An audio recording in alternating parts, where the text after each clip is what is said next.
வெள்ளத்தால் பாதிக்கப்பட்ட மக்களுக்கு போதிய நிவாரண நிதி வழங்கவில்லை என கூறி நடிகர்கள் ரஜினி மற்றும் கமல்ஹாசனின் உருவ பொம்மையை எரிக்க முயன்ற பாரத் சேனா அமைப்பினரை போலீசார் கைது செய்தனர். தமிழகத்தில் வெள்ளத்தால் பாதிக்கப்பட்ட சென்னை, கடலூர், காஞ்சிபுரம், திருவாரூர் உள்ளிட்ட பகுதிகளுக்கு பல்வேறு அமைப்புகளைச் சேர்ந்தவர்கள் வெள்ள நிவாரண நிதி அளித்து வருகின்றனர்.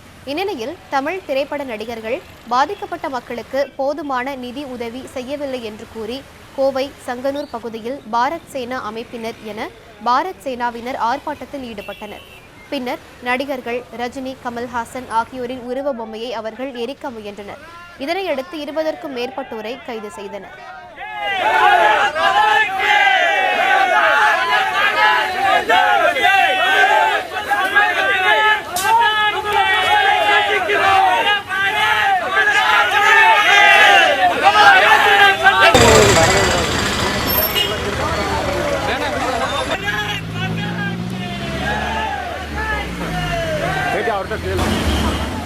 வெள்ள நிவாரணத்திற்கு நடிகர் ரஜினி 10 லட்சம் ரூபாய் வழங்கியுள்ளார் என்பது குறிப்பிடத்தக்கது.